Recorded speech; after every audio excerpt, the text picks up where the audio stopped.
እንዴት ከረማችሁ? ባለፉት ጥቂት ቀናት ከተለያዩ የማህበረሰብ ክፍሎች ጋር ውይይት እያደረግን ነው። ከነዚያ መካከል ብናወያያቸው ለሀገር ግንባታ ፋይዳ አለው ጥያቄም አላቸው እና ቢደመጡ ከተባለው ሴክተር አንዱ አርት ነው።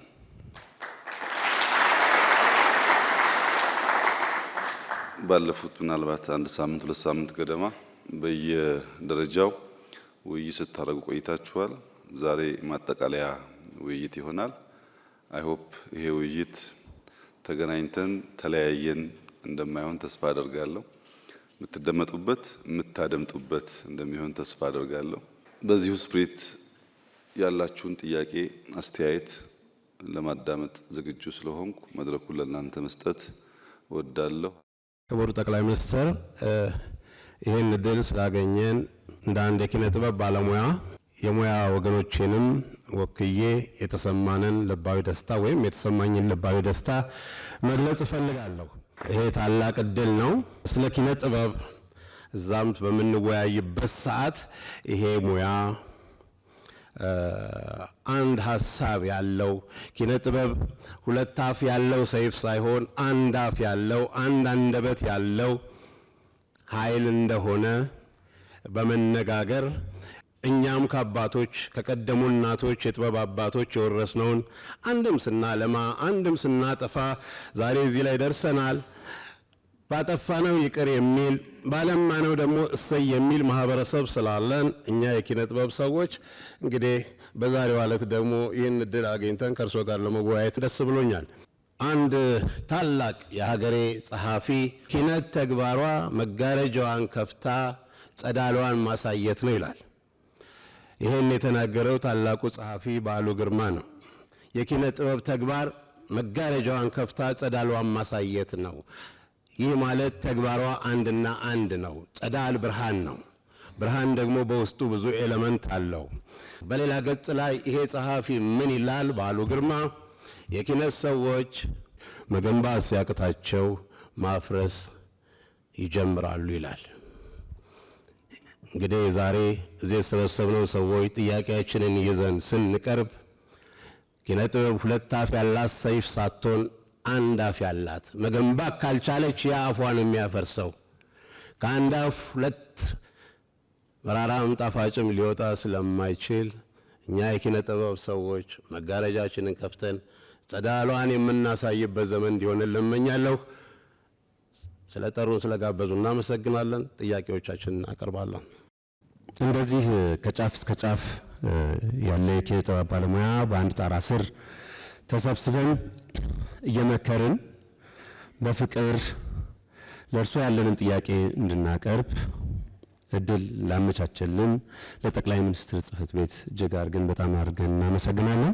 እንዲሁም ባለፉት 3 ቀናት ከጠቅላይ ሚኒስትር ጽሕፈት ቤት ጋር በመተባበር የኪነ ጥበብ ሰዎችን ባህሪ ተረድቶ በወግና በማዕረጉ ያስተናገዱንን የባህልን ስፖርት ሚኒስትር በደንብ አድርገን እንድናመሰግን ይፈቀድልን እላለሁ።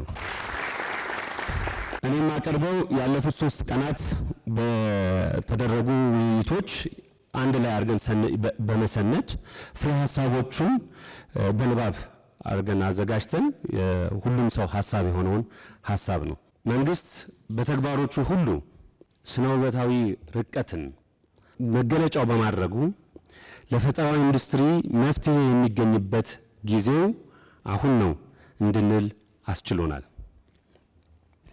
አሁን የፈጠራ ኢንዱስትሪው ዘመኑ የሰጠውን የቴክኖሎጂ አማራጮች ተጠቅሞ ሌት ተቀን የሚተጉ ወጣትና ነባር ባለሙያዎችን የተስፋ ጉዞ እየተመራ ከፍተኛ የውጭ ምንዛሪ የሚያስገኝ ዘርፍ ሆኗል።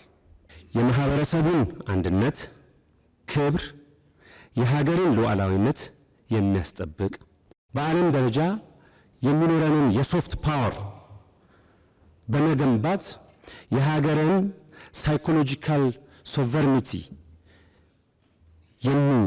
የሚገነባ የሚያስታጥቅ የኢኮኖሚ የስራ ፈጠራን እና የባህል መቅረጽን ከፍተኛ ተጽዕኖ የሚያደርግ ኢንዱስትሪ ነው። ነገር ግን ሀገራችን የፈጠራ ስራ እንቅስቃሴ በመዋቅር ደረጃ በኢንዱስትሪ ስላልተመዘገበ የኢንቨስትመንት ኮድ አልወጣለትም። ይህ ደግሞ ነገሩን በሚገባው ግዝፈት እንዳይተገበር መሰናክል ሆኖብናል ብሎ ቤቱ ያምናል።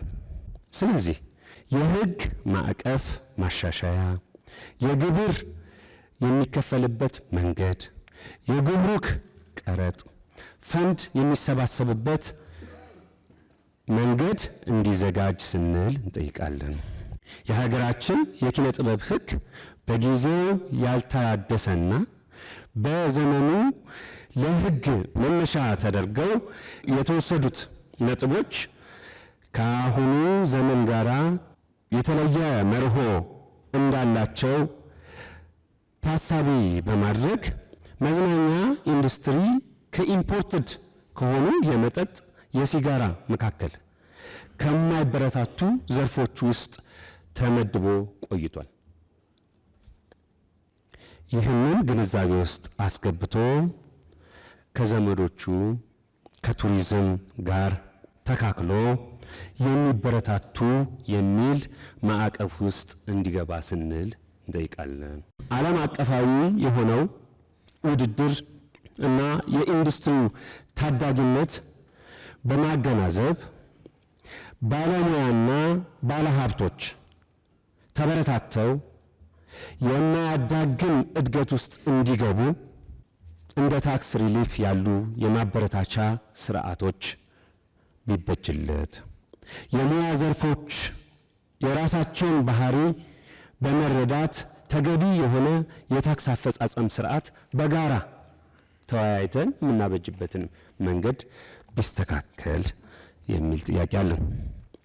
የፈጠራ ኢንዱስትሪው መገልገያ ዕቃዎች ውድ፣ በፍጥነት ተቀያያሪ፣ በቴክኖሎጂ እድገት ውስጥ በመሆናቸው ኢንዱስትሪው በዓለም አቀፍ ያለውን ስታንዳርድ መቋቋም፣ ማሸነፍ እና መምራት እስኪችል ድረስ የአቅም ውስንነት እንዳያጋጥመው ከቀረጥ ነፃ አማራጮች ቢደረጉ፣ የፈጠራ ስራ ዋጋ አለው። በተለይ በፋይናንስ ተቋማት አካባቢ ዋጋ ተሰጥቶት የሚታይበት አመለካከት ሊቀየር ይገባል። በራሱ ሀብት ነው። ዋጋው የሚተመንበት ስርዓት አበጅቶ ከፋይናንስ ተቋማት ጋራ በጋራ የምንሰራበት ማዕቀፍ እንዲበጅ። የባህልና የፊልም ፖሊሲዎች ጸድቀዋል። ይሁንና ሌሎች ዘርፎች ፖሊሲ ያልተዘረጋላቸው መሆኑ ተነስቷል በውይይታችን ውስጥ። በመሆኑም ላልተዘጋጀላቸው በጋራ እንዲዘጋጅላቸው፣ ለተዘጋጀላቸው ደግሞ እንዲሁም ተፈጻሚ ያፈጻጸም መንገዱ እንዲደረግ፣ የፈጠራ ስራ የዘመኑን የዲጂታል እና የኤአይ አብዮት ያማከለ ዋነኛ ተግባሩ ከፈጠራ ስራ ጋር የተቆራኘ የዲጂታል ፕላትፎርም ማበልጸጊያ ያስፈልገዋል። ከኤአይ ኢንስቲትዩት ጋር ከቴሌኮሙኒኬሽን እንዲሁም ከኢንሳ የመሳሰሉ ዲጂታል ላይ በጣም የበለጸጉ ተቋማት ጋራ በጋራ የምንሰራበትን ማዕቀፍ ቢመቻች፣ እነዚህ ነገሮች ተረድተው የነገሩንም ጥልቀት ተረድተው መልካም ምላሽ እንደምናገኝ ተስፋ እናደርጋለን። አመሰግናለሁ።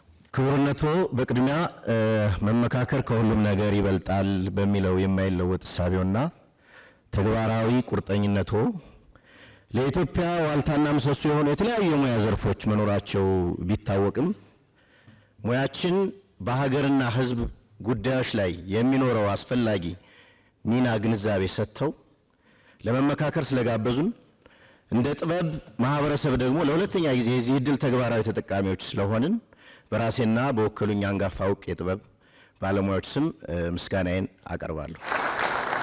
በሰለጠነው የዓለም ክፍል የጥበብ ታሪክ ውስጥ በተለይም ከ5ኛው መቶ ክፍለ ዘመን ቅድመ ክርስቶስ ማለት ነው እስከ 15ኛው መቶ ክፍለ ዘመን መካከለኛው ዘመን እንዲሁም ሬኔሳንስ የምንለው 16ኛው እስከ 20ኛው የዘመን አብሮት ክላሲዝም፣ ሮማንቲሲዝም፣ የዘመናዊነት ዋዜማ የምንላቸው ክፍለ ዘመናት ሁሉ በተፈጠረው የጥበብ ታሪክ ውስጥ የነገስታቱ ድጋፍ ለጥበባት እጅግ የላቀ ቦታ የያዘ እና ሀገረ መንግስታቸውን የሚያጸኑበት መንገዳቸው እንደነበር ታሪክ በደንብ ይነግረናል። በዚህም ሳቢያ በዓለም ላይ ከፍተኛ ሀገር ታሪክ አስቀምጠው አልፏል በሚባሉ መሪዎች ጥበብን በውል ተረድተው የተጠቀሙት ናቸው። እርሱም የጻፏቸው መደመር፣ የመደመር መንገድ፣ የመደመር ትውልድ የተሰኙ 3 መጽሐፍትን ስንመረምር ጥበብ የተገለጸባቸውን ጉዳዮች ስናስስ ሌሎች ዘርፎችን ሳይቀር ለማስረዳት የሚጠቃቅሷቸውን ምሳሌዎች ስንቃኝ በተለይ የዚህ ውይይት ቅድመ ግብር የነበረው የጉብኝት መርሃ ግብር ላይ ያየናቸው የግንባታ ዲዛይን ስነ ውበታዊ አረዳድ፣ የስነ ጥበባዊ መቅረቢያ ስፍራዎች ልዩ ትኩረት፣ የህዝባዊ ስፍራዎች ለማስፋፋት የተደረገውን ትንግርታዊ የነገ ታሪክ አርማዎችን ስንታዘብ የእርስዎንና የመንግስቶን ጥበባዊ እይታ አረዳድና አውድ ብሎም ተምኔቶን ትልሞን ለመገንዘብ አያዳግትም። ይህን በማሰብ በማሰላሰል በሙያውና ሙያተኛው ላይ ተግዳሮት የሆኑብንን የጋራ አንኳር ጥያቄዎችን እንደሚከተለው ለማቅረብ እሞክራለሁ። የመጀመሪያው የቅጂና የተዛማጅ መብት ጉዳይ ላይ ነው። እንደሚታወቀው የሰው ልጅ እምቅ የፈጠራ አቅሙን ተጠቅሞ የሚሰራቸው ልዩ ልዩ ጥበባዊ ስራዎች የሚከበሩበት፣ የአእምሯዊ ንብረት ጥበቃ የሚካሄድበት፣ የቅጂና ተዛማጅ መብቶች ተግባራዊ የሚሆኑበት ህግጋቶች በአግባቡ ተደንግገዋል። አዋጆቹም እንዲሁ ወጥተዋል። የኢትዮጵያ የአእምሯዊ ንብረቶች ባለስልጣንም በጥሩ ሁኔታ ተደራጅቶ ተቋቁሟል። ነገር ግን እንደ ሌሎች የዓለም ሀገራት የሮያሊቲ ክፍያ ስርዓት እስከዛሬ ድረስ ተግባራዊ ባለመሆኑ ከያንያኑ በአእምሯዊ ንብረቱ እንዳይጠቀም ዋናና ወሳኝ ህጋዊ መሰረት ያለው የሮያሊቲ ክፍያ መመሪያሽ ጭራሹኑ ከተግባራዊነት ልኩ ተሻግሮ ሐሳቡ በራሱ መደብዘዙ ለብዙ ጠቢባንና ሙያው እድገት እክል ሆኖ ይገኛል። በቅጂና ተዛማጅ መብቶች ሮያሊቲ የክፍያ ስርዓት ላይ የህግ ኢንፎርስመንት ተከናውኖ ወርቅ የገጠመው ተግባራዊ ውጤት የጥበብ ዘርፉ ላይ እንዲሁ እንዲደገም እንጠይቃለን። ሁለተኛ የፌዴራል የሙያ ማህበራት ጉዳይ ነው። በሌላው ዓለም ሀገራት ስንመለከት አንድ የሙዚቀኞች ማህበር፣ አንድ የተዋንያን ማህበር፣ አንድ የሰዓሊዎች ማህበር፣ ራይተር ጊልድስ፣ ዲሬክተር ጊልድስ፣ ፔይንቲንግ ጊልድስ ነው የሚባሉት በሌሎች ዓለማት ማለት ነው። በመላው ሀገራችን እና እነዚህም በመላው ሀገራቸው ቅርንጫፍ ጽሕፈት ቤቶች እያቋቋሙ የሙያቸውንና የሙያተኞቻቸውን መብትና ጥቅም ያስከብራሉ። የኛ ሀገር ልምምድና የአደረጃጀት መንገድ ከእንዲህ አይነቱ ልምድ እጅግ የተለየ ሆኖ እናገኘዋለን። ከሙያም ወጥተው በእድሜ በጾታ የመሳሰሉት ምክንያቶችን የተለያዩ የሙዚቀኞች ማህበር፣ የተለያዩ የተዋናያን ማህበራት፣ የተለያዩ የሰዓሊያን ማህበራት፣ የፊልም ሰሪዎች ማህበርና የፊልም ፕሮዲውሰሮች ማህበር በሚል ሳይቀር እየተለያየ በአንድ ዘርፍ 2-3 ማህበር ተመስርቷል። ይሄውም ጠንካራ የጥበብ ሙያተኞችና ሙያዊ ማህበራት እንዳይኖሩ አድርጓል። ለዚህ ዋና ምክንያቱ የሙያ ማህበራትን ለመደገፍና ለማስተዳደር የወጣው መመሪያ ለምዝገባ የሚያስፈልግ የአባላት ቁጥር መስፈርት ቁጥራቸው 5 እና ከዚያ በላይ የሙያተኞች ሰርቲፊኬት እስካቀረበ ድረስ ማህበር እንዲመሰርት አዋጁ መፍቀዱ መቻሉ ተጠቃሽ ችግር ነው። በዚህም የተነሳ ፌዴራል ላይ ተንጠልጥለው ታችኛው እርከን ያላካተቱ ተግባርና ኃላፊነታቸው በአግባቡ መወጣት የሚቸግራቸው የመወከል ተጠየቅ በብዛት የሚቀርብባቸው ቋሚ የሚመስሉ ተመሳሳይ አመራሮች የሚታዩባቸው በርካታ ማህበራት አሉ። ለሙያውም ሆነ ለሙያተኛው ሲባል ክትትልና ቁጥጥር የሚደረግበት ስርዓት ጠበቅ ብሎ ቢጠናከር ለተሻለ አደረጃጀታዊና ስብስባዊ ባህል ይፈጠር ዘንድ ጠንካራ ድምጸት ያላቸው የጥበብ ማህበራት ይከሰቱ ዘንድ የሙያ ማህበራትን ለመደገፍና ለማስተዳደር የወጣው መመሪያ ታይቶና ተሻሽሎ እንዲተገበር የጥበብ ቤተሰቡ ይጠይቃል። ችግሩ በእኛ ብቻ ሳይሆን በሌሎች የሙያ ማህበራትም ሊከሰት እንደሚችል በሰፊው መገመት ይቻላል። ሶስተኛው በተገነቡና ሊገነቡ የሚታሰቡ ጥበባዊ ስፍራዎችን በተመለከተ ጥበብ በህይወታችን ላይ ውበትንና የኑሮ ትርጉምን በስፋት ይጨምራል። ይህም ለከፍተኛ የህይወት ኑሮ ደረጃ መሻሻል በእጅጉ አስተዋጽኦ ያደርጋል።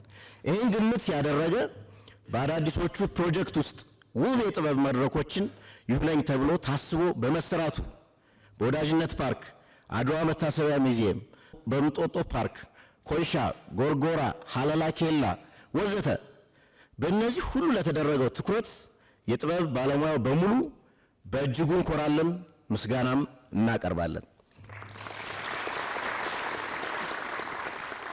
ከትናንት ጉብኝታችንም እንደተረዳ ነው ታሪክ ሲጠበቅ፣ ጥበብ ሲከበር፣ ለጥበብ ተብሎ ሰፋፊ መሰረተ ልማት ሲሰራ፣ የጥበብ ማዕከል የሆነውም የሰው ልጅ ክብር ሲሰጠው ተመልክተናል። በእነዚህ ፕሮጀክቶች የጥበብ ስራዎቻችን ለማቅረብ በእጅጉም ተነሳስተናል። ውብ ሆነው የተሰሩት የመቅረቢያ ስፍራዎች እንጠቀምባቸው ዘንድ ግልጽ ስርዓት ቢበጅላቸው፣ አብዛኞቹ የቤት ውጭ ትርኢት ማቅረቢያ ስፍራዎች በመሆናቸው የቤት ውስጥ ትርኢትን በተለይ በመላ ሀገራችን በወጉ ያላጣጣም ነው በመሆኑ ዘመነኛ መድረኮች፣ የስዕል ጋለሪዎች፣ የፊልም ማሳያ ስፍራዎች፣ የኮንሰርት ማቅረቢያ ስፍራዎች የመሳሰሉትን በክልሎችና ከተማ አስተዳደሮች ታቅዶ ቢሰራበት፣ በተለይ የሚቸግረንና የጎደለን ነገር የሙያ ዝንባሌ መለያ ማበልጸጊያና ማሳደጊያ ሴንተሮች በክልሎችና ከተማ አስተዳደሮች ቢቋቋሙ፣ ለህዝባዊ ስፍራነት የተቋቋሙ ለስብሰባና መሰል ድርጊቶች ባይውሉ፣ የሁለቱም ፕሮቶኮሎች በእጅጉ ስለሚለያዩ ማለት ነው። የሀገርን የጥበብ አቅጣጫና ጥበብ የሚያድግበትን መንገድ በትክክል ለመትለም የሚያስችል የማትጊያ መንገዶችንም የሚያመላክት ሀገራዊ የጥበብ ፖሊሲ በሀገር ደረጃ ለመኖሩ የጥበቡን አካሄድና የሚያድግበትን ስልት ተገዳድሮታል። ከዚህም በላይ ጥበበኛው ሆነ መንግስት ሚናቸውን አውቀው ድርሻቸውን እንዳይወጡ እንቅፋት ይሆናል። ስለሆነም ብሔራዊ የጥበብ ፖሊሲ እጅግ አስፈላጊ መሆኑ ታምኖበት ተግባራዊ ምላሽ ይሰጠን ዘንድ እጅግ በአክብሮት እንጠይቃለን። አመሰግናለሁ። ላለፉት ዓመታት መንግስት የተመረጡ ፕሮጀክቶችን እድል በማመቻቸት ለትውልድ የሚተላለፉ ለሀገር ታሪክ የሚሰሩ እንደ ሰርከስ ሴንተር በአፍሪካ የመጀመሪያ የሆነው የሰርከስ ማሳያና ማሰልጠኛ ማዕከል፣ ሴንት ጆርጅ ጋለሪ በአይነቱ የተለየና ዞማ መንደርን የመሳሰሉት በጥቂቱ የሚጠቀሱ ናቸው። ለዚህም መንግስት ለጥበብ ትኩረት መስጠቱን ያመላክታል። ለዚህም ደግሞ ትልቅ ምስጋና ይገባቸዋል። ላለፉት 3 ቀናቶች ከተለያዩ የሀገራችን ክፍሎች የመጡ ባለሙያዎች እርስ በራሳችን በመተዋወቅና በመማማር በተለያዩ ቦታዎች በመዘዋወርና በመጎብኘት ትልቅ እውቀትን ያገኘን ሲሆን ትልቅ ኩራትም ተሰምቶናል።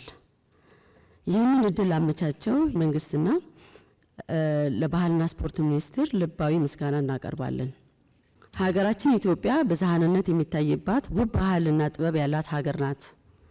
ይህች ታላቅ ሀገር ዓለም አቀፍ የኪነ ጥበብ መዳረሻ እንድትሆን ደረጃውን የጠበቁ ሀገራዊ፣ አህጉራዊና ዓለም አቀፋዊ ይዘት ያላቸው ኮንሰርቶች፣ ፌስቲቫሎች፣ አውደ ርዕዮች፣ የጥበብና የእደ ጥበብ ዝግጅቶችን በማቅረብና በሰፊው ቀደም ብሎ በማስተዋወቅ ዓለም አቀፍ ተደራሽነት ባለው መልኩ የሀገራችንን ገጽታ ከመቀየር አልፎ ሌሎች ተያያዥ ሴክተሮችን የሚያነቃቃ በኢትዮጵያ ኢኮኖሚ ግንባታ ላይ ትልቅ አስተዋጽኦ ያደርጋል። ለዚህም ትልልቅ ፌስቲቫሎች ማየት ይቻላል።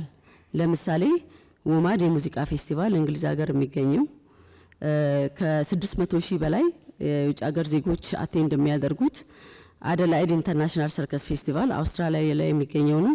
ከ740 ሺህ በላይ ከተለያዩ ሀገሮች ሄደው ይጎበኙታል። ኤደንብራ ኢንተርናሽናል ሰርከስ ፌስቲቫል ስኮትላንድ የሚገኘው ነው። እሱ ደግሞ ከ4 ሚሊዮን በላይ ከውጭ ሀገር እየተጓዙ የሚያዩት ፌስቲቫሎች አሉ። ይህንንም መንግስት ሀሳቡን እንዲያበረታታ ስንል እንጠይቃለን። ቴንኪዩ። ክቡር ጠቅላይ ሚኒስትር፣ በጥበብ ጉዳይ ከባለሙያ ጋር ለመወያየት በመፍቀዶ ከፍተኛ ምስጋና እናቀርባለን። 2 ሀሳቦች ወይም ጥያቄዎች አሉኝ። አንደኛው የክዋኔና እይታ ጥበባት ትምህርት በተመለከተ ነው። በአሁኑ ወቅት ከ1ኛ እስከ 12ኛ ክፍል በመሰጠት ላይ ያለው ፐርፎርሚንግ ቪዥዋል አርትስ የክዋኔና የእይታ ጥበባት ትምህርት በወደፊቷ ኢትዮጵያ ጥበብ አድማስና የትውልድ ቀረጻ ላይ የሚያደርገው አስተዋጽኦ እጅግ ከፍተኛ ነው። ኪነ ጥበብን መማር ለኪነ ጥበቡ ብቻ ሳይሆን ሌላውንም ትምህርት ለመማር አእምሮ ከፋች ብሩህ መሰረትን የሚጥል ነው። ሆኖም ግን እነዚህ የጥበብ ዘርፎች የሚያስተምሩ መምህራን በሙያው ላይ የሰለጠኑ ባለመሆናቸው ይህንን ውስንነት ተመልክቶ በሙያው ላይ ብቃት ያላቸውን መምህራን እንዲመድብልን እንጠይቃለን። ሁለተኛው ሀገርን ለመለወጥ የህዝብ አእምሮ መቀረጽ መለወጥ እና ማደግ ይኖርበታል። ይህን ለማድረግ ደግሞ ኪነ ጥበብ የሚጫወተው ሚና እጅግ የላቀ ነው። ኪነ ጥበብ ስንል በውበት የተከሸኑ የፈጠራ ጥበቦች ናቸው። ቲያትርና ፊልም፣ ሙዚቃና ውዝዋዜ፣ ስዕልና ቅርጻቅርጽ፣ ስነ ጽሁፍና እደ ጥበባት እንዲሁም ሰርከስና ስነ ህንፃን ያጠቃለለ ፈጣሪ ከፈጠራ ሁለንተናው ፈጣሪ ለሆኑ የሱ ፍጡራን የሰጠው ጸጋ ነው። ይህ ጸጋ ብቻውን ጥበብ መሆን አይችልም።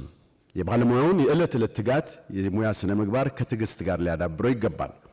ከዚህ በተጨማሪ ዛሬ ካለንበት የአርቲፊሻል ኢንተለጀንስ ዘመን ከወቅቱ ጋር አብሮ ለማዘመንና ዓለም አቀፍ ብቃት ያለው ኪነ ጥበብ ለማቅረብ እንዲቻል ተከታታይ የሆኑ የሙያ ስልጠና አስፈላጊ ነው። በየደረጃ ያሉ የጥበብ አቀንቃኝ ጀማሪ ህፃናት፣ ወጣቶች፣ አማተርና ፕሮፌሽናል ባለሙያዎች የአጫጭር ጊዜ የልህቀት ስልጠና ወርክሾፕ ቢሰጥ ሙያውንና ባለሙያውን ወደ ላቀ ደረጃ ያሸጋግረዋል። ይህንን ለማድረግ ደግሞ የማሰልጠኛ ተቋም እጅግ አስፈላጊ በመሆኑ ይህንን መንግስት ያሟላልን ዘንድ በትህትና እንጠይቃለን። አመሰግናለሁ። እኔ በግሌ እርስዎን በዚህ ወቅት ያውም በዚህ ሰዓት ምንም ባልሎት ምንም ባልጠይቆት እንዲሁ በዚህ አስቸጋሪ ሁኔታ ያውም በአጭር ጊዜ ላከናወኑት ተግባር ላሳዩን ብርሃንና ለሰጡን ተስፋ ብቻ አመስግኞት ለመጪውም እግዚአብሔር ጉልበት እንዲሆነው መልካም ምኞቴን በመግለጽ ሀሳቤን ብቋጭ ደስ ባለኝ። ነገር ግን ልፋቶን ድካሞንና ስራውን ሙሉ ያደርጋሉ ብለን ካሰብናት ውይይት አንድ ሁለት ሀሳቦችን አጠር አድርጌ አቀርባለሁ። የመጀመሪያው ሀሳብ መጤ ባህልን ስለመከላከል ይላል። የሀገራችን ወጣቶች ወይም ትውልዱ ሙሉ በሙሉ በሚባል ደረጃ በባህር ማዶ ዜማዎች፣ ሙዚቃና የሙዚቃ መሳሪያዎች ልባቸው ሸፍቷል። የሀገር ውስጥ ሙዚቃና የሙዚቃ መሳሪያ ስልተ ምቶችን ችላ ብለዋል። እንደውም ከነፈጠራቸው የተረሱ ያሉ የባህል ጨዋታዎችና የሙዚቃ ስልቶች እንዲሁም የሙዚቃ መሳሪያዎች ጥቂት የሚባሉ አይደሉም። ለምሳሌ እኔ የመጣሁበት አካባቢ ላይ እጅግ ተወዳጅና መሳጭ ጨዋታዎች አሉ። በሰርግ በለቅሶና በእርቅ ወቅት የሚዘወተሩ ዜማዎች። በዓለም ላይ ረጅሙ የሙዚቃ መሳሪያ የሚገኘውም እዚሁ እኔ ከመጣሁበት አካባቢ በወላይታ ዳውሮና ኮንታ ሆኖ ሳለ ዲንኪያ ወይም ጫቸ ዘያ ተብሎም ይጠራል። ሆኖም ግን ከላይ በተገለጹ ችግሮች ምክንያት እየተረሱና እየጠፉ የሚገኙ በመሆናቸው የጥበብና ብዝሃ ባህል ለሀገር እድገትና ለውጥ ብሎም ለፖለቲካዊ ዳራ ያለው ሚና ቀላል ስላልሆነ መንግስት ይህን በመገንዘብ ትውልዱን ከመጤ ባህል ለመከላከል ምቹ ሁኔታ ይፍጠር። ከጥበብ ቤተሰብ ጎን በመቆም ጭምር ይህን ቱባ ባህላችንን ይዘን ዓለምን በመዞር በእርሱ አመቻችነት ቻይና ላይ የነበረውን ልምድ ልውውጥ አይነት ተግባራትን በማዘውተር የጥበብ ስራችንን ለባህር ማዶ ሀገራት የማሳየት ልምድን በመቅሰም የሀገር በቀል ቱባ እውቀቶችን የማበረታታት ስራ መሰራት አለበት እንላለን። ሁለተኛው ሀሳብ ካውንስል ስለ ማቋቋም ባህለ ስሪተ መሰረታችንን ምንጭ ያደረገ የእውነተኛ አገልጋይ የጥበብ ውጤቶች ለሰብአዊ ብልጽግና አገልግሎት ለሚሰጡ የመንግስትም ሆነ የግል የጥበብ ተቋማት ግለሰቦችና ቡድኖችን የሚያበረታታ በትምህርትና ስልጠና በሀብትና በቁሳቁስ የሚያበረታታ ስርዓት ለመገንባት የሚያስችል ተቋማዊ መፍትሄን መስጠት ያስፈልጋል። በጥናትና ምርምር የሚሰሩ ለህብረ ብሔራዊ ሀገራዊ አንድነት የሚተጉ የጋራ ማንነትን ለመገንባት ለሚደክሙ ለራስ ባህል ክብር ለሚሰጡ ለሀገራዊ እድገት ለሚታትሩ የጥበብ ተቋማት ቡድኖች ግለሰቦችና ስራዎቻቸው እውቅና የሚያገኙበት ስራዎቻቸው ተደራሽ የሚሆኑበትን መንገድ የሚያመቻች መንግስትና የጥበብ ማህበረሰቡ በጋራ የሚመክርበት ብሔራዊ የጥበባት ምክር ቤት ወይም ካውንስል የፖሊሲ የጥናት ግብዓት የዘርፉን ሁለንተና በጥናትና ምርምር የሚያጠና የጥበብ አካዳሚ ተቋም ወይም ኮሚሽን ማቋቋም ያስፈልጋል። ለዚህም ሚኒስቴር መስሪያ ቤቱና የጥበብ ባለሙያዎች በጋራ እውን እንዲሆን ለማድረግ መንግስት የማይተካ ሚና አለውና ክቡርነቶ በዚህ ጉዳይ ላይ ሐሳቡን ቢያጋሩን አመሰግናለሁ። ክቡር ጠቅላይ ሚኒስትራችን አበባ ተውባ በልጽጋ ባየናት ስንል የምንመኛትን ኢትዮጵያን በዘርፈ ብዙ ልማት መስኮች ስላሳዩን ለተሰሩ ስራዎች እጅግ አግራሞትና አድናቆት አለኝ። ይህን ለመናገር ምንም ሌላ ነገር ሳያስፈልግ ጤናማ መሆን ብቻ በቂ ነው። እናም ሁሌም ከጎንዎት ነን። ለዘመናት የከረምንበት ትርክት እንዳላግባባንና አሁን እየታዩ ያሉ ችግሮች ሁሉ እንደፈጠረብን የለውጡ መንግስት በሚገባ አስገንዝቦናል። የተበላሸውን ትርክት በምዕራብ ከቀረጹ ማህበራዊ ጉዳዮች አንዱ ጥበብ ነው። ወደ ተስተካከለውና ሁላችንም ወደሚያካትተው ትርክትም የሚወስደን ራሱ ጥበብ ነው። ስለሆነም በዛሬውና በነገው መካከል አስተሳሳሪ መግባቢያ መንገዶችን ለመትለም የመስተሳሰሪያ ውሎችን ለመፈለግ ለማግኘትም ብሎም ለመፍጠር ብሔራዊ ክብርን ለማስጠበቅ የሚሰሩ የጥበብ ስራዎችን የገበያ ስራ ባለመሆናቸው የፋይናንስና የግብዓት ችግሮች ያጋጥማቸዋል። እንዲህ ያሉ ከፍ ያሉ ዋጋ የሚሰጣቸውን ሀገራዊ የጥበብ ስራዎችን የሚያተጋ በፋይናንስ የሚደግፍ እውቅና የሚሰጥና ተደራሽ የሚያደርግ አሰራር የምትፈጥርበት መንገድ ቢመቻች እላለሁ። አመሰግናለሁ። እርስዎ በጣም ብዙ ስራ ሰርተዋል። በ7 ዓመት ውስጥ ከ70 ዓመት በላይ የሚበልጥ የልማት ስራ ተሰርቷል። ይሄ የሚካድ አይደለም፣ እኛም አይተናል። ከሁሉ ነገር ግን በግሌም በጣም አፕሪሼት የማደርገው ኢትዮጵያ በ50 ዓመት ውስጥ ሊኖራት ስለሚችል ህልም ኢትዮጵያ የኢትዮጵያ ህልም ብለው እስታብሊሽ ያደረጉት ነገር በጣም በጣም የሚደነቅና ለትውልድም የሚቀመጥ ነው። አሜሪካ ድሪም እንዳላት፣ ራሻ ድሪም እንዳላት፣ ቻይና ድሪም እንዳላት ኢትዮጵያም የራሷ ድሪም እንዲኖራት ላደረጉት ነገር በእውነት ትውልድ ይክፈሉት ነው የምለው። በተለይ ባለፉት 50 እና 60 ዓመታት ውስጥ ለውጥ እንቅጣችን ለብዙ ነገር መፈራረስና መውደቅ አንዱና መሰረታዊ ነገር ድሪም ህልም ማጣታችን ነው። ከዛም አልፎ የአድዋ የመሰለ ህልማችንን ለዓለም ያሳየን የ3000 ዘመን ህልም ያለን ሰዎች ከውጭ ሀገር ነበር ህልም እንደ ሸቀጥ የምናስመጣው። ህልም በተፈጥሮ ተወራራሽና ዓለም አቀፋዊ መልክ ቢኖረውም ጥንቃቄ የሚፈልጉ ነገሮች አሉት። አንደኛው ህልም አይነቶች አሉት። ስጋዊ ህልም አለ፣ ቁሳዊ ህልም ማለት ነው። ሌላው ቅዱስ ህልም አለ። ልማትን ለሰው ልጆች ልዕልና ከፍተኛ ቦታ የሚያደርግ ህልም አለ። ያ መልካም ህልም በእርግብ ይመስሉታል። ሌላዎቹ ደግሞ ሰይጣናዊ ህልም አለ። እኔ ከሌለው ሌላው መኖር የለበትም፣ የዛሬን ብቻ እኔ ልብላ የሚል። ስለዚህ እነኚህ 3 ነገሮች ውጫዊም ውስጣዊም ግፊት አላቸው። ኢንተርናልም ኤክስተርናልም ፋክተር አላቸው። ፑሽ ኤንድ ፑል ፋክተርስ። ልክ ማዕድ እንደምንጋራ ሁሉ ህልምን የምንጋራበት። አሁን እዚህ ሀገር አንዱ ችግር ህልምን የመጋራት ችግር ስለሆነ ኪነ ጥበብ ይሄንን ትልቅ ቦታ ስታ ህልምን በማጋራት ህልም በአንዱ ባህሪው ሼር መደራረግ ስለሆነ ይህንን በማድረግ ረገድ ኪነ ጥበቡ ትልቅ ሚና ይጫወታል። ከእርሶም ጎን ሆነን ኢትዮጵያ የገዘፈ ህልሟን ከልጅነት ጀምሮ የሚሰሩ ብዙ ስራዎችን ቴለር እየተደረገ ሊሰሩ የሚችሉ ብዙ ስራዎችንም አብረን በጋራ ለመስራት እንችላለን የሚል ነው። ኢትዮጵያ ምን ትመስል ነበር የሚለውን ህልሞቻችን ምን ይመስሉ ነበረ፣ ወዴትኛው ያዘነበላል የሚለውን በጥቂቱ ለማየት ብንፈልግ አሁን በደርግ ጊዜ አብዛኛው የእርስ በርስ ጸብ ነግሶ ስለነበረ ለ17 ዓመት አባረ በለው ቁረጠው ፍለጠው አይነት ነገሮች ይበዙ ነበር ማጆሪቲው። በኢህአዴግ ጊዜ ደግሞ አብዛኛው የስደት ነገር ይበዛቸዋል። መቼ ነው የምትመጪው? ኢትዮጵያ መቼ ነው ትንሣኤሽ የሚታየው?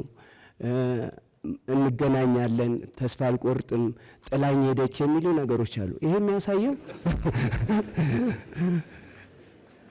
የሚያሳየው ህዝቡ ውስጥ ያለውን ዴስፐሬሽን፣ ሰዎች ህልማቸውን ፍለጋ ውጪ የሚሄዱበት ባህር የሚበላቸው እነኚህ ነገሮች አሉ እና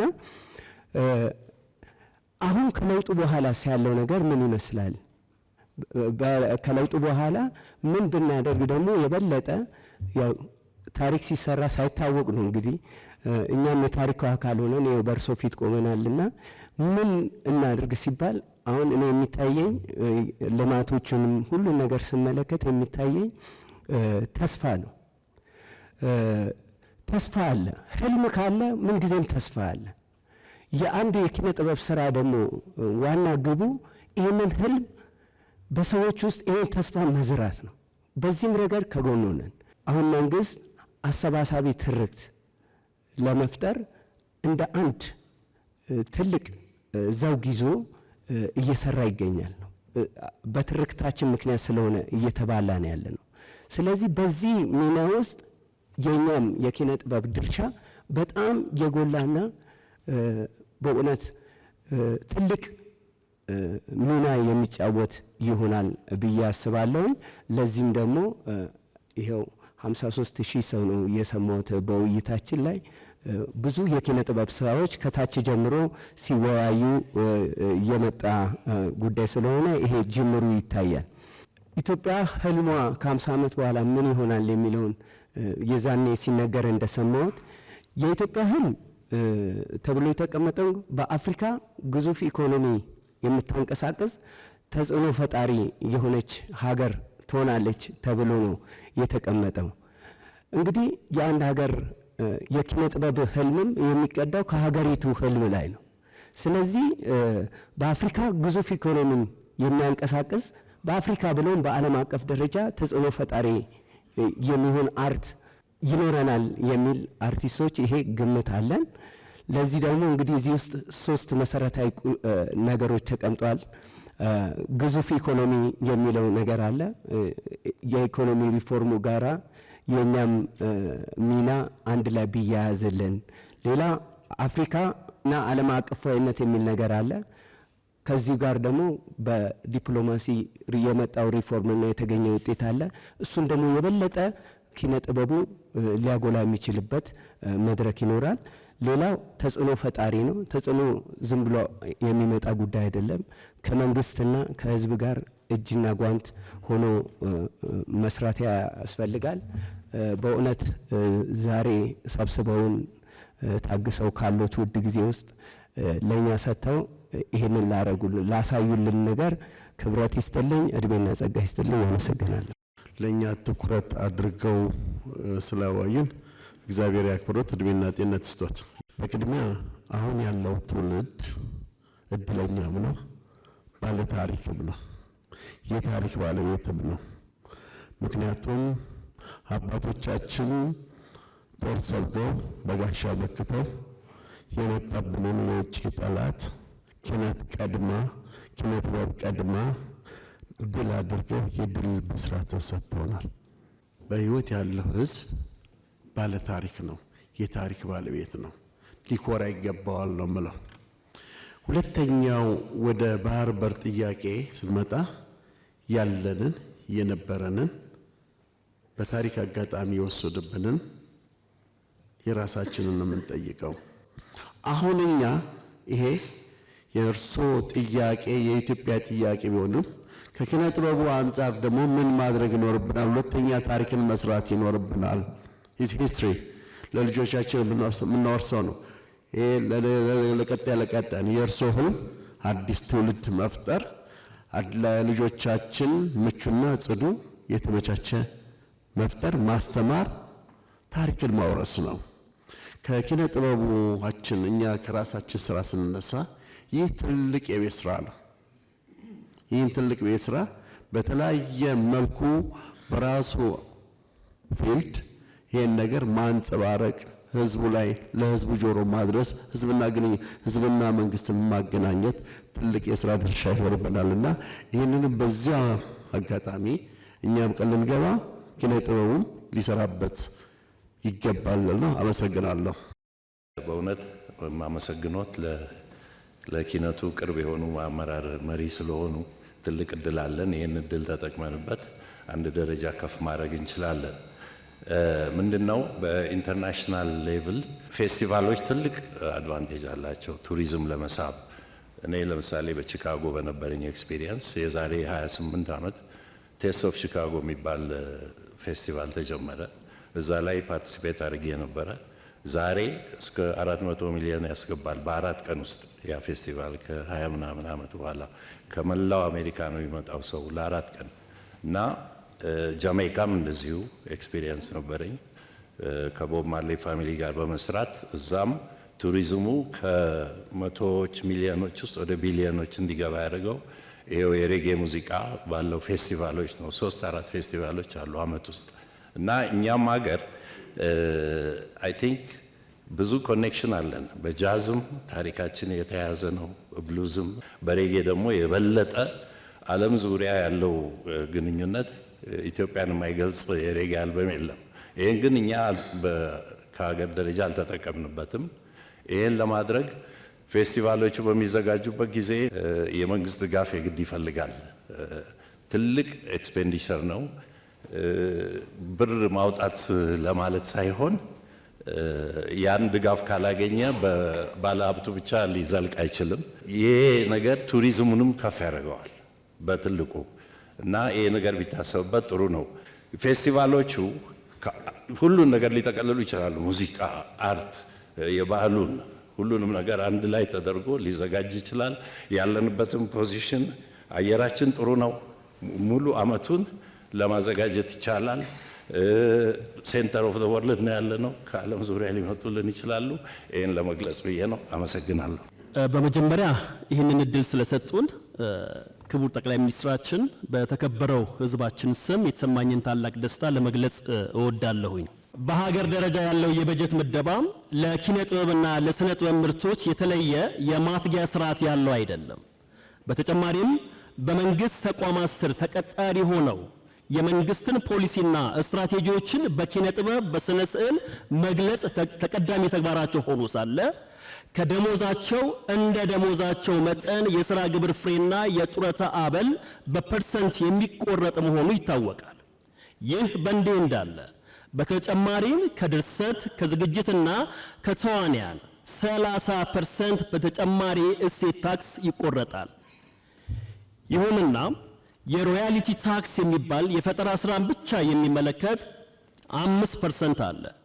ይህ ግን በብዙ ቦታ ተግባራዊ ሲሆን አይታይም። እንደዚህ ያለውን ታክሴሽን ባለሙያውንም ሙያውንም በእጅጉ የሚጎዳ በመሆኑ ለተገቢው የመንግስት አካል ማሳሰቢያ የሚሰጥበት ሁኔታዎች ቢያመቻቹልን ካደራ ጭምር አደራ እላለሁም። ክቡር ጠቅላይ ሚኒስትር ዶክተር አብይ አህመድ የዳውሮ ህዝብ፣ የዳውሮ ሰው፣ የዳውሮ እናት ስለ እርሱ በደንብ ይጸልያል፣ በደንብ ይወዶታልና በዚህ አጋጣሚ ስለ ዳውሮ ብዙ ስራ ስለሰሩ ከኛ በላይ ስለኛ ስለሰሩ ቤተሰባዊነቱን፣ አባትነቱን፣ መሪነቱን በደንብ ስላሳዩን ልናመሰግኖት እንወዳለን። ከዚህ በማስቀጠል እኔም እንደ ጥበብ ቤተሰብ የትሬኒንግ ሴንተሮች የሉንም ወይ የቲያትር ቤቶች ኖረውን ወይ የሰርከስ ቦታዎች ኖረውን የተመቻቸ ነገር ቢኖር እኛም ሀገራችንን ማስጠራት እንፈልጋለን። ስለዚህ ትኩረት ቢሰጡን በተለያዩ ዘርፎች በተሰጠው ትኩረት ልክ የተጀመሩ ነገሮች እንዳሉ በጥበቡም ዘርፍ ትኩረት ሰጥተውን ቢያዩን ቢያዳምጡን። እርሶ ለጥበብ በጣም የቀረቡ መሪ ኖት። በክፍለ ሀገሮች ላይ በክልል ከተሞች ላይ እነዛ ነገሮች ቢሰሩ። የተከበሩ ክቡር ጠቅላይ ሚኒስትር ከፍተኛ ምስጋና ያቀርባሉ። እንደገና ታዳሚዎች ደግሞ አብረን ከስንት ጊዜ በመገናኘታችን እጅግ በጣም ደስ ነው ያለኝ። የመጣሁት አማራ ክልል ባህር ዳር ከተማ ነው የመጣሁት። የጥበብ ስራ ባለሙያ ነኝ። ገበታ ለሀገር በየክልሉ እየተቋቋመ ነው። አማራ ክልል ላይ የጎርጎራ ሌሎችም እንደዚህ መዳረሻዎች እየተሰሩ ያሉ ሐይቅ እንግዲህ እነዚህ የቱሪስት መዳረሻዎች በአካባቢው ያሉ የጥበብ ስራ የባህል ስራ በጣም ያስፈልጋሉ። ድሮ የምናውቃቸው ቱሪስቶች የሚወዱት ብዙ የአገልግል መሰል ነገሮች አሉ የሚፈልጉት። እሱን ነገር ደግሞ ከከተማ አስተዳደሩ ጋራ በተለይ መንግስት እነዚህ ነገሮች በፖሊሲ ደረጃ መውረድ አለባቸው። ለምሳሌ ባለፈው በቱቶሪያል የተማርነው ትምህርት ላይ የጥበብ በኢትዮጵያ ማንሰራራት በሚለው ብዙ ነገር ነው ኢትዮጵያን በጥበብ ብቻ ትልቅ ደረጃ ማድረስ እንደሚቻል ነው እዛ ትምህርቱ ላይ የተማርነው ያሉ። ከዛ የተነሳ ደግሞ እኛም በያለው ቦታ ላይ ጥበብን በየአገር ድርሻ ማሳደግ የሚገባን እንደ ሀገርም እንደ ግል መያዝ አለብን።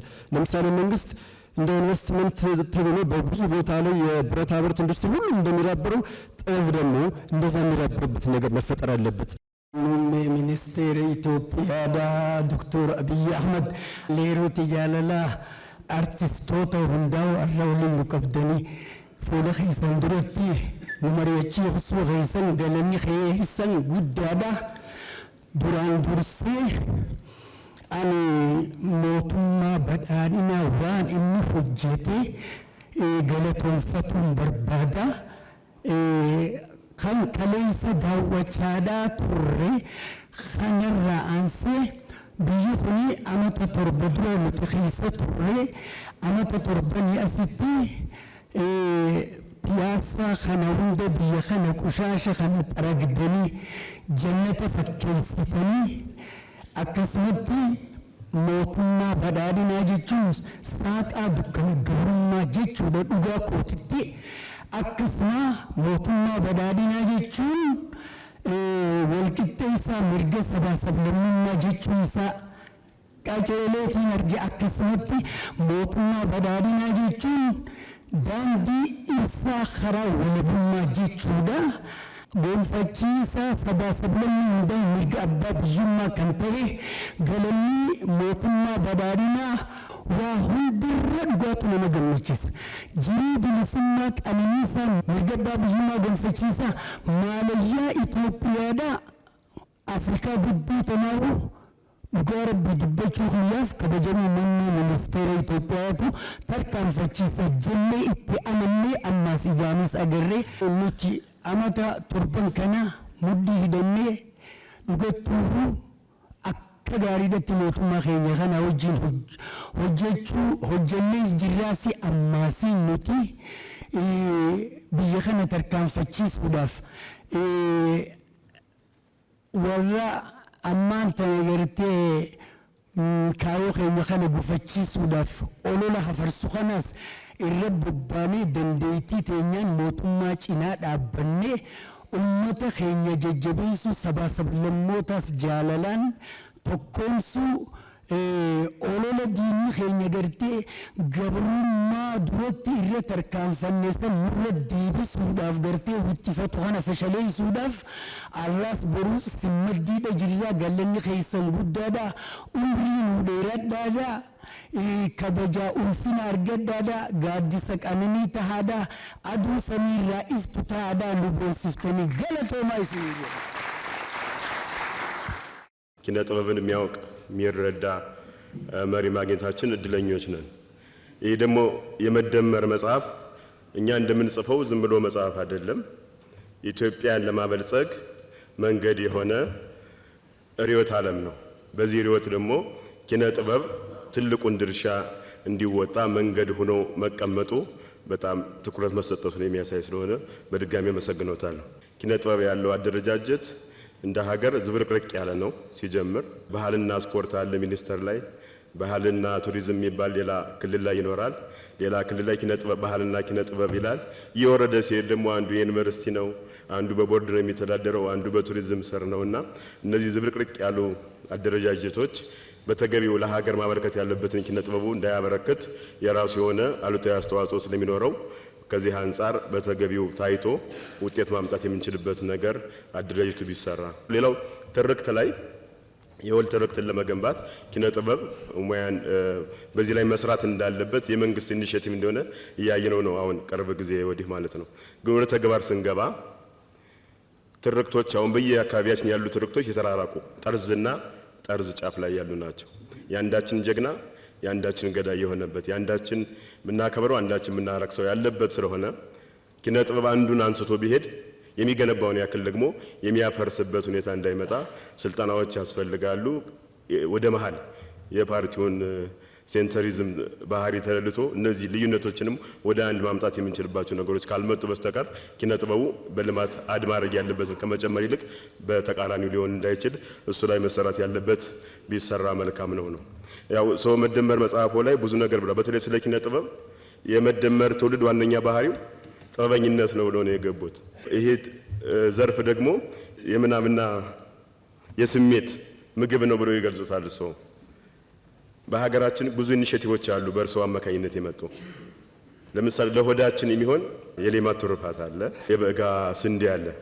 ግን ለዚህ የስሜትና የምናብ ምግብ ለሆነው ጥበብ ኢኒሼቲቮች የሉምና በሰው አማካኝነት የጥበብ ልማት ኢኒሼቲቭ በቅርቡ ይመጣ የተሻለ ስራ እንሰራለን ለማለት ነው። አመሰግናለሁ። ስለተገናኘን በጣም ደስ ብሎኛል። የተነሱ ሀሳቦችም በሚዛን ሲታዩ ፋይዳ ያላቸው ናቸው። ለኛም ግብአት የሚሆኑ አሉ። አንዳንዶቻችሁን በዚሁ አጋጣሚ ደግሞ ስላየኋችሁም ደስ ብሎኛል። በዓለም ታሪክ ውስጥ ስናይ ስልጣኔን ያመጡ ብልጽግናን ያረጋገጡ በእኛም ታሪክ እንደተገለጸው ቅድም ከኪነ ጥበብ ከአርት የወጣ ስራ ይሰሩ አይደሉም። ስልጣኔና አርት እጅ ለእጅ ተያይዘው ነው ስራ የሚሰሩት። የትም ዓለም ሰለጠነ ከተባለ ቀድሞ ይመጣው አርት ነው። አርት የኢማጂኔሽን ፓወር ስላለው፣ አርት ተፈጥሮን የማድነቅ የማንበብ አቅም ስላለው፣ አርት ያየውን ነገር በተለያየ መንገድ የመግለጥ አቅም ስላለው፣ በጽሁፍም በሙዚቃም በስዕልም የትም ዓለም ከዚያ መንገድ ውጭ ስልጣኔ ኢኖቬሽን የሚባል ነገር ከአርት ውጭ አልመጣም። ለምሳሌ ዳቪንቺ ኢማጂን ያደረጋቸው ነገሮች ያኔ ባይሳሉ አውሮፕላን እኮ የለም። አውሮፕላን በሆነ ጊዜ ስዕል ነው የነበረው፣ ሌላ ጊዜ ከትውልድ በኋላ ሪያላይዝ ተደርጓል። በሆነ ጊዜ አርት ነው፣ በሆነ ጊዜ ደግሞ ኢኖቬሽን ነው እና አርት ማደግ ለሚፈልግ ለየትኛውም ሀገር እኛን ጨምሮ በጣም ወሳኝ ነው። አርት ወሳኝ የሚሆነው አርቲስቶች የአርትን ካባ አክብረው መያዝ የሚችሉ ከሆነ ነው። ባደጉ ሀገራት ሶስት አካላት ይቀናጁና ቅድም ሲገለጥ እንደነበረው አይነት ቁም ነገር ይሰራሉ። አንደኛው ኪነ ጥበቡ ነው፣ ሁለተኛው ኢንዱስትሪው ነው፣ ሶስተኛው መንግስት ነው።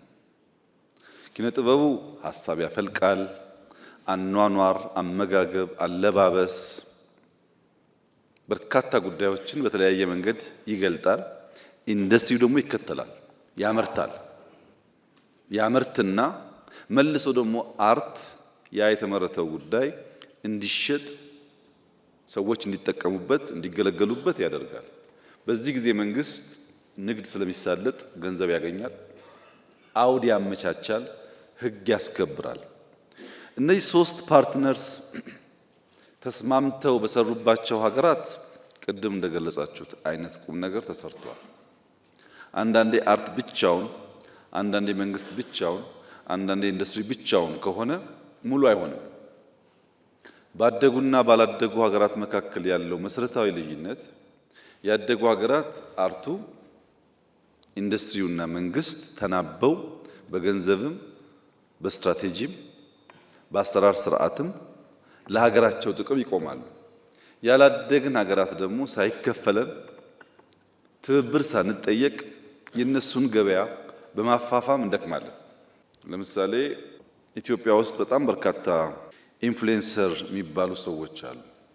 የነሱን ኮንቴንት ብትመለከቱ ታዩታላችሁ። በቃ የኛ ሰው ሲፈጥረው ለሰው ማድነቅ፣ የሰውን አለልክ ማጉላት የራሱ ደግሞ ሲሆን የኛ ባህሪ ነው።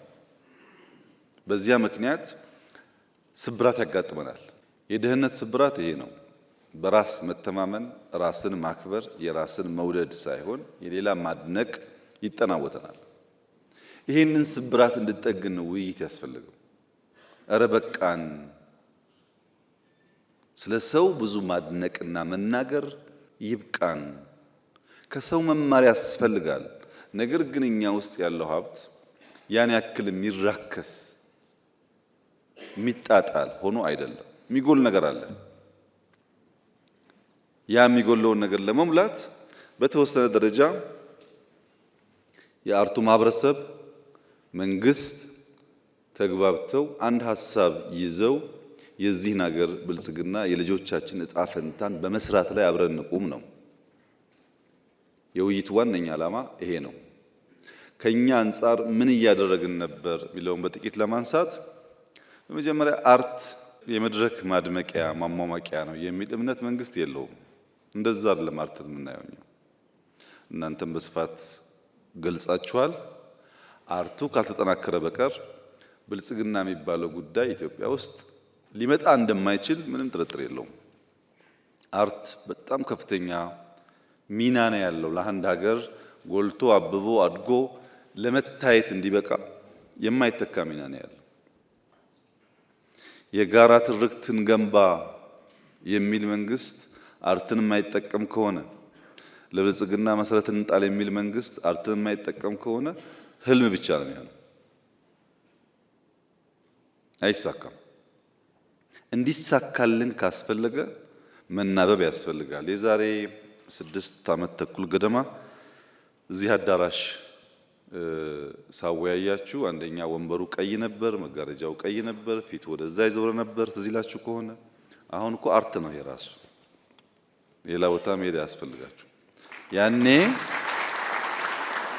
ያኔ የነበረን ውይይት ይህ ሴክተር በተገቢው ሚናውን ካልተወጣ በቀር ምናስበውን አንድነት ምናስበውን ሀገራዊ እድገት ማረጋገጥ አንችልም የሚል እምነት ነበር። ተወያየን፣ የተግባባን መሰለኝ።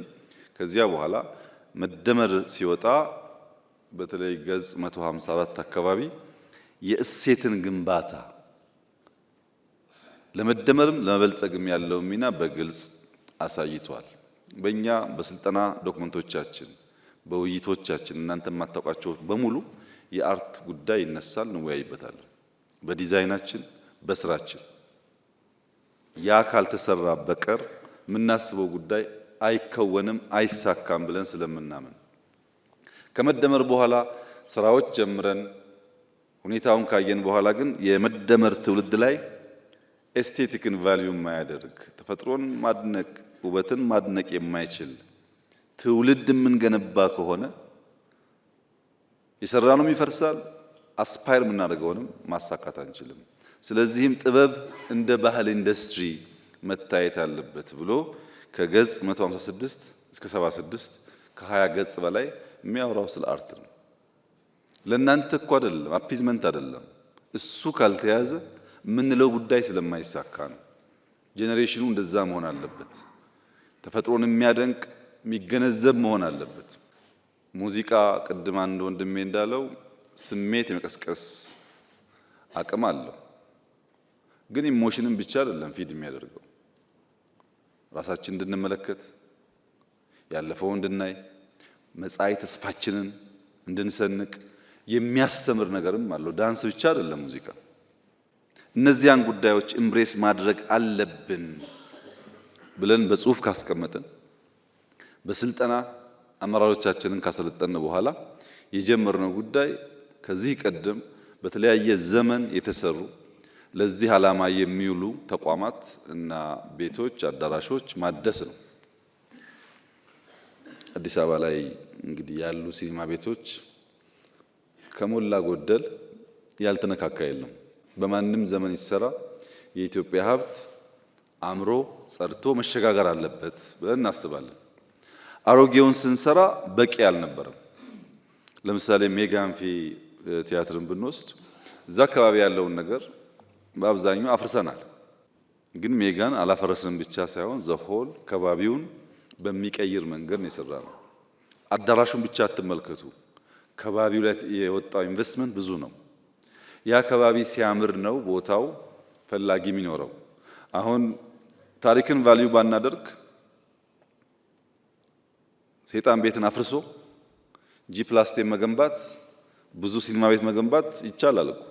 ግን ታሪኩም በራሱ የራሱ ቫልዩ ስላለው እሱ ሳይነካ ከባቢውን ያንን አዳራሽ የሚያስብ የሚያሳይ አድርጎ መስራት ይሻላል። ያንን ካደስን በኋላ በቂ አልነበረም። የነበሩ ሲኒማ ቤቶች በቂ አልነበሩ። አሁን አዲስ አበባ ላይ ብቻ እዚህ ፍላሚንጎ አካባቢ ወደ G+12 ህንፃ እየተገነባ ነው። ያያችሁት ይመስለኛል የምታውቁ ሰዎች። የወጣቶችና ህጻናት የሚባል እዛ ውስጥ በርካታ አዳራሾች አሉ ለሲኒማ ለቲያትር የሚውሉ። እዚህ ሰንጋተራም ሲደመር G+10 የማያንስ ወደታችንና ወደ ላይ ያለው እንደዚሁ አይነት ኮምፕሌክስ አለ። ተጨማሪ ግንባታ ያስፈልጋል በሚል እምነት አድዋ ሲገነባ ሲኒማ ቤት አለው። የሰራናቸው ቦታዎች በሙሉ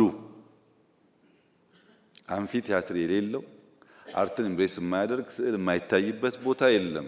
አላላ ኬላ ብትሄዱ ሙዚየሙ ቅድም ወንድም የሚያነሳው ሙዚየሙ የሚያሳየው እነዛን የሙዚቃ መሳሪያዎች ነው።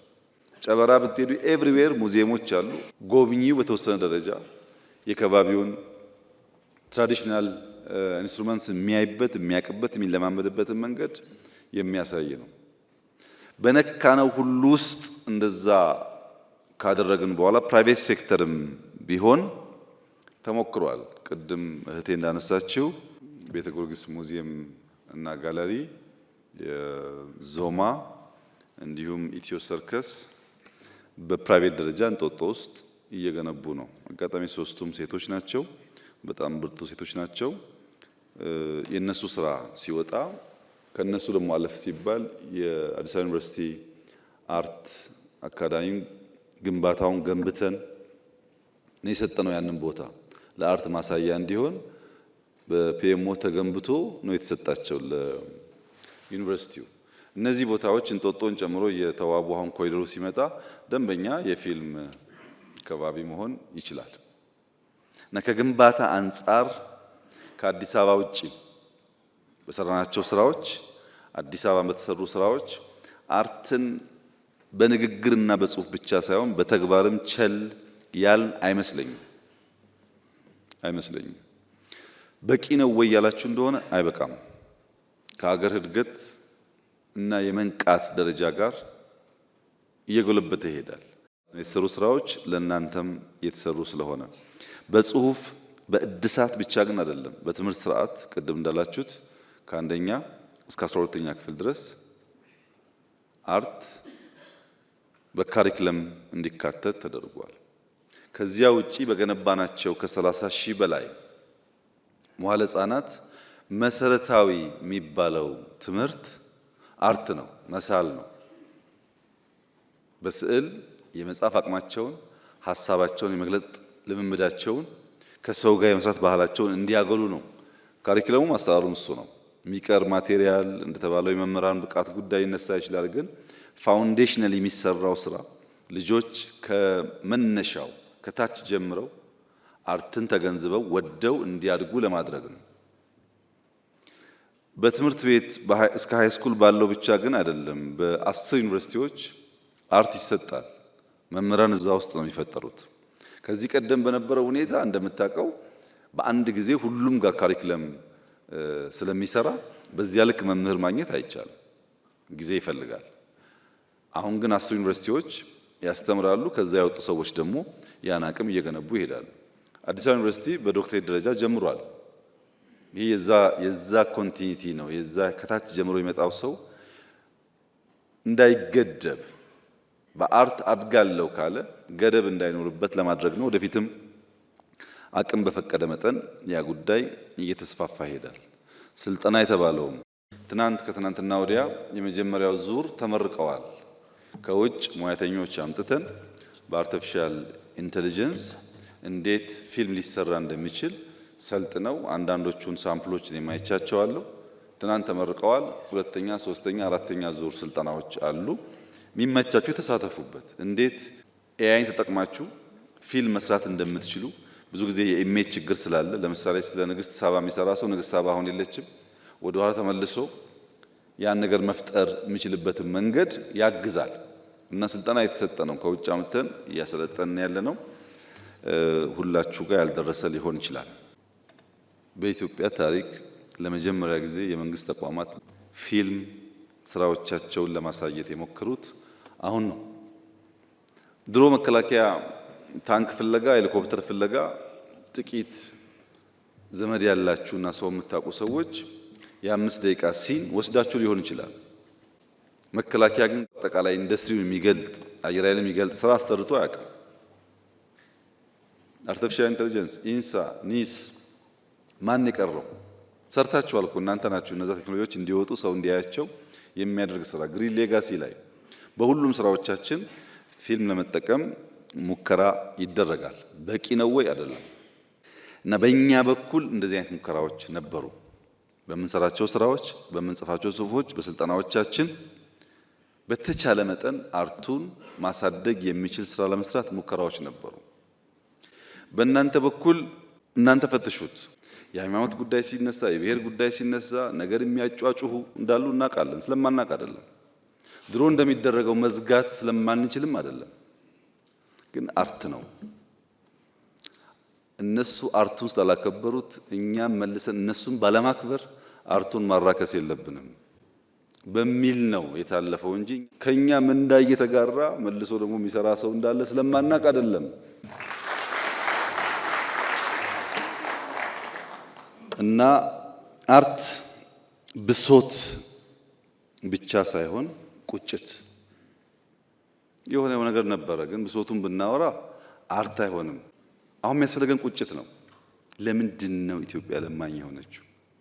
ለምንድን ነው ይሄ ሁሉ አርቲስት እያለ ይሄ ሁሉ ባህል ቱባ ቱባ ባህል እያለ እኛ ከሌሎች ሀገራት ያነስ ነው የሚል ቁጭት ከተፈጠረብን እንቀይረዋለን።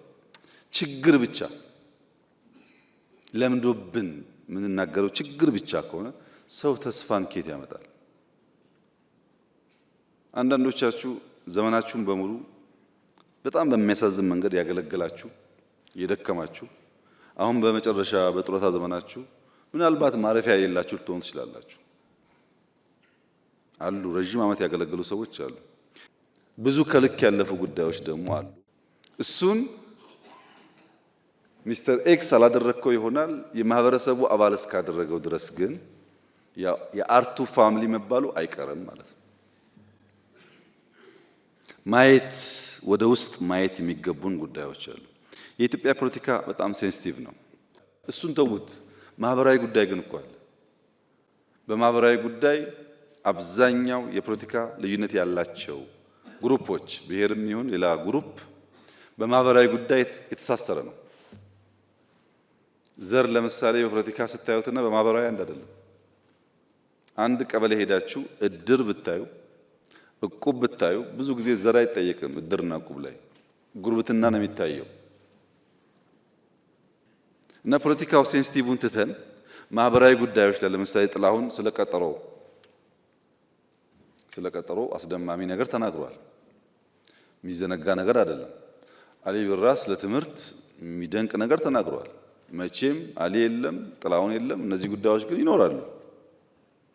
በዚያ መንገድ ማህበራዊ ጉዳይ ላይ ያተኮረን ነገር ማድረግ ብትችሉ የናሬሽን ግንባታው የምታስቡትም ነገር የመምጣት እድሉ ሰፊ ነው እና አርት በመንግስት ብቻ ሳይሆን በየትኛውም መስክ መታወስ፣ መነገር፣ መዘከር አለበት። ለእናንተም ለእኔም አይደለም ለልጆቻችን ስለሚያስፈልግ በእናንተ በኩል እነዚህን ብታዩ ኢንዱስትሪው ደግሞ መክፈል እንዳላችሁት ባንክም ሊሆን ይችላል፣ ባለሀብትም ሊሆን ይችላል። ኢንዱስትሪው ደግሞ መክፈል ማሰራት ቢለማመድ አብዛኛው ጉዳይ መልክ እየያዘ ይሄዳል። ኢንዱስትሪው እንዲያድግ አርት ኢትዮጵያ ማደግ አለባት። አሁን ቅድም የተጠቃቀሱ ሀገራት ለምሳሌ ቱርክ የዛሬ 35 ዓመት ይሄ ነው የሚባል አርትና ፊልም አልነበራት። 10 ዓመት ደግሞ እንዳያችሁት የቱርክ ፊልሞች መጥተዋል። እድገት ሲመጣ አብሮ ይመጣል ማለት ነው። የህንድ ፊልም ያው ታውቃላችሁ ድሮ የነበረውን አሁን በጣም አድጓል። እንደ ድሮ አይደለም። ከአቅማቸው ጋር አድጓል። ኮሪያ ተመልከቱ፣ አቅም እያደገ ሲሄድ ቋንቋቸውን ልጆች የሚማሩት በፊልም ነው። የኛም ምንም ጥርጥር የለውም ብዙ ባህል ስላለ ብዙ መግለጥ የሚችሉ ሰዎች ስላሉ የጊዜ ጉዳይ ነው እንጂ የኢትዮጵያ አርት አድጎ እንደተባለው በአፍሪካም በዓለም ላይም የሚታይ ነገር መፍጠሩ አይቀርም። ለዛ ነው በቅርቡ የባህልና ስፖርት ወደ ውጭ ሀገር እንደ ህዝብ ለህዝብ ያለ ነገር ሊያዘጋጁ ሙከራ እያደረጉ ያሉት። ያኔ እንደሰሩት ህዝብ ለህዝብ እንደሄዱት ጊዜ ሰዎች አሁንም ወጣቶች በዚያ መንገድ የሁሉም አካባቢ ባህል፣ ቋንቋ በአርት መግለጥ የሚችሉበት መንገድ መፈጠሩ ጥሩ ነው። ድጋፉ ይቀጥላል እና እንደዚህ ያለ ጥሩ ስራ እንዲሰራ ድጋፍ ይደረጋል በመንግስት። የሚደረግበት ምክንያት ፋይዳ ስላለው ወደፊት ትንሽ አቅም እየጎለበተ ሲሄድ ደግሞ በየቦታው በሀገር ውስጥ ብቻ ሳይሆን በውጭም በየቦታው ኢንቨስት እናደርጋለን። ከአርት ጋር ተያይዞ ሴንተር ያስፈልገዋል። ገብቶኛል በደንብ ግን እኛም ዞን ያላችሁት አጠብቁ። ወደፊትም ሆሊውድ ያለው ኤልኤ ነው እንጂ በየስቴቱ አይደለም ያለው። ይህ እኮ በጣም ኤክስፔንሲቭ ኢንቨስትመንት ነው። በየቦታው ውስጥ ከሆነ ማን ነው ማኔጅ የሚያደርገው? እንደዛ እኮ አይደለም አርት። ቤቱ እኮ ብቻ አይደለም አርት። አንድ ቦታ ሁለት ቦታ እንኳን ኢትዮጵያ ካላት ለአንዳንድ ሲን ደግሞ ሊወጣ ይችላል። ዋናው ሴንተር በየቦታው መገንባት ሳይሆን ዋናው ሴንተር በተሟላ መንገድ ሰምዌር ኖሮ ከዛ እየወጣን ወንጪም ሊሰራ ይችላል፣ ጎርጎራም ሊሰራ ይችላል፣ ኮንታም ሊሰራ ይችላል። እናንተ ማለም ብቻ ሳይሆን ህልማችሁ የሚከወን መሆኑን ማረጋገጥ ይፈልጋል። በየቦታው ስላማራችሁ ብቻ ሳይሆን ያማራችሁ ነገር የሚቆይ in your absence የሚቀጥል መሆኑን ማረጋገጥ ይፈልጋል። እሱም ብታረጉ ጥሩ ነው። በአራት ማዕቀፍ ጥያቄዎቻችሁን ብናይ የተነሱ ነገሮች እውነት ለመናገር የሚጣል ነገር የለውም።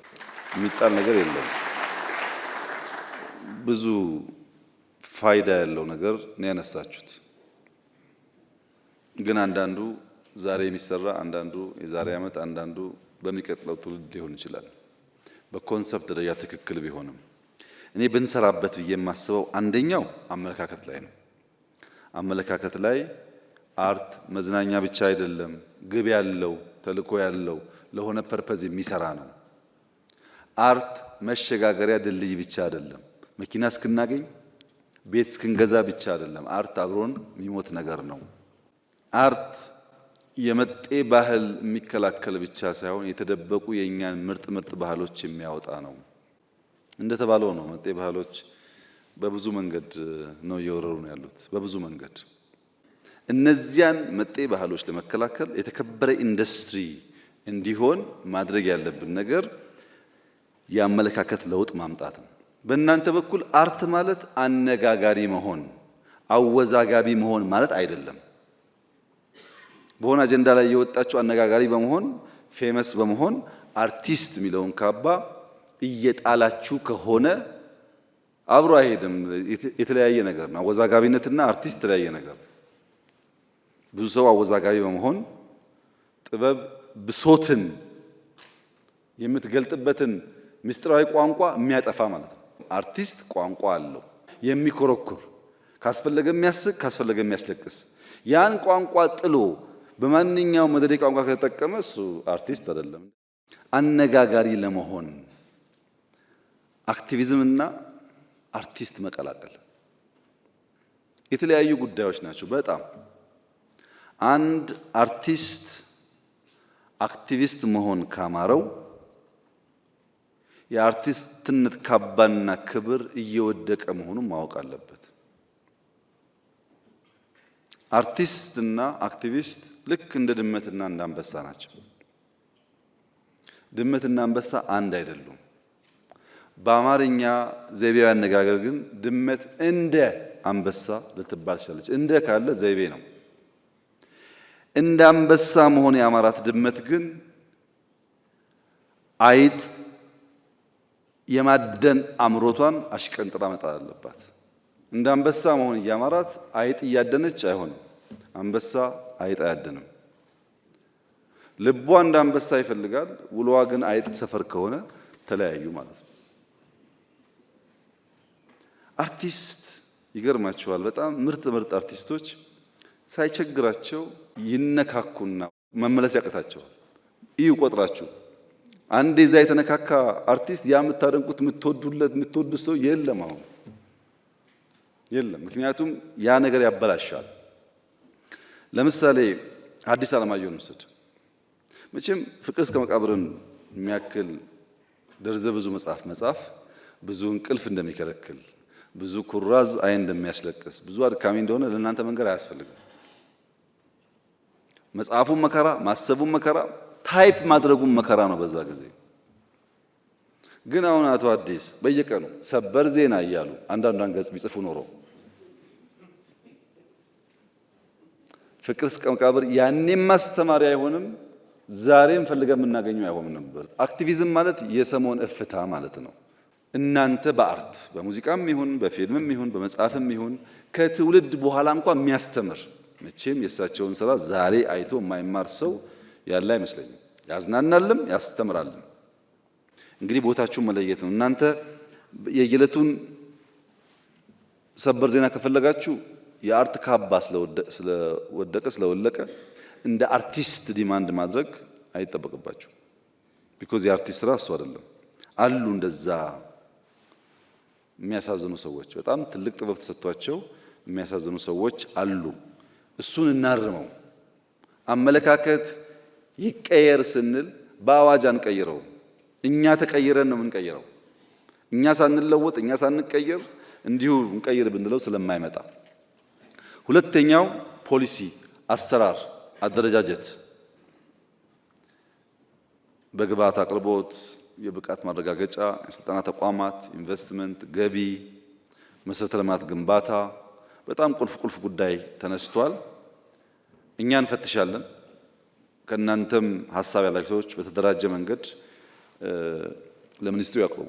እንፈትሻለን። እኛ ማድረግ ያለብን ነገር ከግብዓት አንጻር ከብቃት አንጻር መስራት የሚገቡንን ጉዳዮች ፈትሸን እንሰራለን። በእናንተ በኩል ደግሞ ሀሳብ ካለ በተደራጀ መንገድ ይምጣ። ምክንያቱም በፖሊሲ ካልተደገፈ መንግስት ሚናውን ካልተጫወተ ኢንዱስትሪውን አያነቃውም። የመጀመሪያውን ግን አትርሱ። መጀመሪያ የአርቲስት ካባ፣ አንዳንዴ እንደ ነጋዴ ሆነን፣ አንዳንዴ እንደ አክቲቪስት ሆነን፣ አንዳንዴ ፖለቲከኛ ሆነን እቺኛዋን መጠቀሚያ ከሆነ አይሆንም። እሷን እናስተካክልና ዘንድ ደግሞ እንደ መንግስት ፖሊሲ ጉዳዮች እንፈትሻለን፣ እናርማለን፣ እናስተካክላለን ማክሲመም። ሶስተኛው በጋራ መንግስትም እናንተም ብትሰሩበት ብንሰራበት የሚሻል የሚመስለኝ ለአንዱ ወገን ጥቅም ሳይሆን ለሀገር ግንባታ፣ ለሙያው እድገት፣ ለኢንዱስትሪው የሚፈለግበትን ነገር ለማምጣት እንዲችል በጋራ ልንሰራ የሚገባቸው ስራዎች ትውልድ የሚገነባ መሆኑን፣ ኢንክሉሲቭ መሆኑን፣ ሁሉም አካባቢ የራሱ ባህል፣ የራሱ ቋንቋ፣ የራሱ ፍላጎት ስላለው ያን የሚያሟላ መሆኑን፣ የጋራ ትርክት የሚገነባ መሆኑን። ሁለት ነገር እዚች ጋር ባነሳ ደስ ይለኛል፣ እናንተም በሚመለከት። አንደኛው ግብዣ ሁሉ ግብዣ አይደለም። ግብዣው ከአርት ሙያችሁ ከማንነታችሁ ከስብዕናችሁ የሚያጎል መሆን የለበትም። በአንድ ወቅት አንድ ባልና ሚስት ነበሩ፣ እንደው ለመኖር የሚሞክሩ።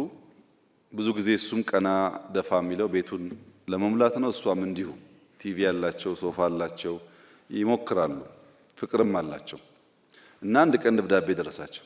ሀገር ፍቅር ቲያትር አንድ ቆንጆ ፊልም ስላለ ሁለታችሁ ተጋብዛችኋል፣ ማነው የጋበዘን እንዳትሉ፣ ጋባዥ ወዳጃችሁን ልክ አይታችሁ ስትመለሱ ታውቁታላችሁ ብሎ ደብዳቤና መግቢያ ትኬት ይልክላቸዋል።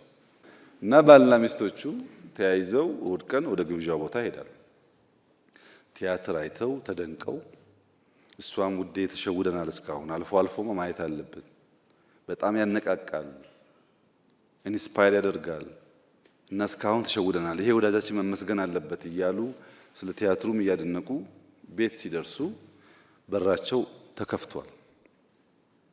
ማን ከፈተው ብሎ ሲገቡ አንድም ዕቃ ቤት ውስጥ የለም እና ብጣሽ ወረቀት አገኙ። አሁን ጋባዣችሁን አውቃችሁታል የሚል እና የጋበዘን ሁሉ ለቲያትር ላይሆን ይችላል ማለት ነው። በአርቱ አጠቃላይ ያለው ችግር ደግሞ በትክክል አድቨርሰሪን አለማወቅ ነው። አራተኛው እናንተ ብቻ ብትሰሩት፣ የጋራውን ጠቅሻለሁ ቅድም። አሁን ደግሞ እናንተ ብቻ፣ አንደኛ ማህበሩን መሰብሰብ። ብዙ ትልቅ ሰዎች ደግሞ አላችሁ እና ሰብሰብ አድርጉት። አይሰራም። ይሄን ዝም ብሎ እዚህ ማቋቁሞ አምጡልን ዋጋ የለውም። ሰብሰብ አድርጉት። ሰብሰብ ካላችሁ ጉልበት ይኖራችኋል። ሰብሰብ ካላችሁ ለማገዝ ይመቻል። እናንተ በተንተን ካረጋችሁት ያስቸግራል። በእኛ በኩል መመሪያና አዋጁን እንፈትሻለን። እናንተም ግን አሉ እኮ ትልቅ ሰዎች፣ በቃ አክብራችሁ አንድ አርጉን በሏቸው። ሰብሰብ ብትሉ አሁን ብቻ አይደለም ወደፊትም ያግዛችኋል። እሷን ብትሰሩ በእኛ በኩል ያለውን ብናደርግ ጥያቄዎቻችሁን ለመመለስ ያስችላል። ሁለተኛ በተሰሩ ቦታዎች ፊልም ስሩባቸው፣ ክሊፕ ስሩባቸው፣ ሙዚቃ ኮንሰርት ስሩባቸው፣ ተጠቀሙባቸውና እያየን የጎደለውን እኛ እንሞላለን። ለጊዜያዊ ነገር ትንሽ ማመዛዘን መቻል አለበት ማህበረሰቡ። ቶሎ ፍታ ጥሩ አይደለም። ብዙ ጊዜ ይታያል እሱ።